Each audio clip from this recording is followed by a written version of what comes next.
Thank you, Mr. President. Colleagues, I respectfully rise in opposition to SB 1393.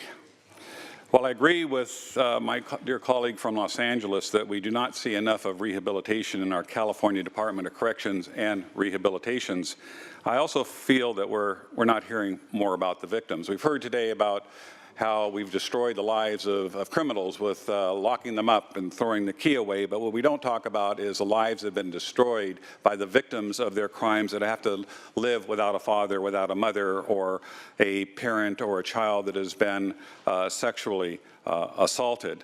You know, we live in a society that should be governed by laws, and we need punishments for breaking the laws. And maybe the statistics are accurate, that longer sentences don't actually provide deterrence.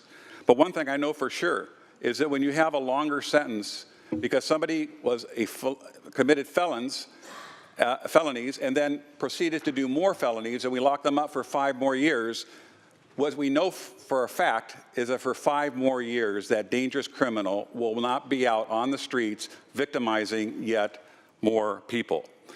We all agree that there needs to be a better way to rehabilitate these individuals who break the law, but there must be always consequences for committing crimes. This bill is addressing the sentencing enhancements for serious felonies. These include murder, forcible rape, lewd acts on a child under 14 years old, and kidnapping, just to name a few. It's hard to comprehend any scenario where someone being convicted of one of these offenses and commits another serious felony should not have a sentence enhancement that is required by we the people to require judges to in fact impose these penalties. If the concern is about prison overcrowding or sentence length, we already have Prop 57 approved by the voters that gives every person convicted of a nonviolent felony the eligibility of parole after completing their first term. These individuals can already be paroled from prison after the initial term before the enhancement if they have shown good behavior and approved to a parole board to be suited for release. By removing an enhancement, we are removing the incentive for incarcerated individuals to work hard, to atone for their crimes, and to rehabilitate through and for parole.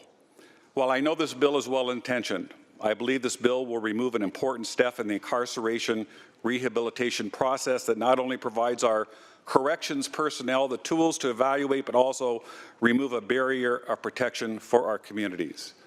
My friends, I don't know about you, but 50% of us are campaigning right now for our next term here in the State Senate. I wish all my colleagues good luck.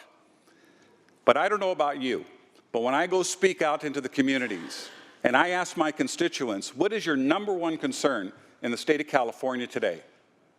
And as much as my fellow colleagues on the Republican side would like to say it's taxes, overregulation, the #1 issue in all of my correspondences with my constituents is escalating crime and not holding people accountable for those crimes and keeping dangerous people behind bars. My friends, we got to concentrate on the victims of these crimes. We never talk about the victims, or we don't talk about it very much during our public safety hearings. But I'm here to stand up for the victims and say enough is enough. If you're a person that has been convicted of a serious felony, and you get accused and convicted of yet another felony, you should get an enhancement that is mandated by the people through the courts and not leave it to judicial discretion. We need to make our community safer in the state of California. My friends, just ask the question of yourself. Do you honestly believe that SB 1393 is going to make our community safer or less safe?